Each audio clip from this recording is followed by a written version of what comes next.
So the idea to study the genetic difference that was kind of new, because was not there a lot of studies in different genetic, let's say, pattern or association that could explain different PD phenotypes, came from the idea that to apply this to clinic, to the idea that if you develop a different phenotype, it's not just by chance, it's not just by a random start of the disease in the brain or the body, but there should be some factors.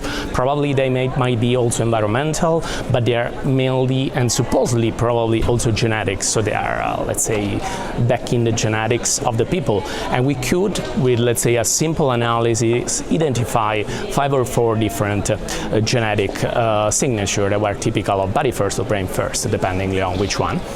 And those are obviously predisposure, those are kind of a common association. So are not essentially very simple to be translated in the clinic, because you can find a lot of them even in normal individuals, but they can frame the disease, the disease progression, the different vulnerabilities, and so how you're going to develop the disease or not, essentially. So the idea would be that if we can identify genetics, but not only genetics, biomarkers in general, that can be identified theoretically also early, because genetics is, you can measure it whenever.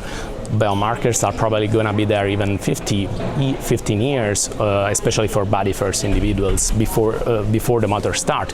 We can identify the disease, let's say, progression and phenotype earlier, and then understand a bit better how it goes, because then it really leads to a different disease trajectory. That's what we actually say in the study. So the different in genetics also shape the progression of motor and non-motor symptoms. So this can help you as a clinician theoretically to identify the disease as early, and theoretically also treat those genetic vulnerabilities if we will be able to develop some treatments that are actually targeting those specific differences.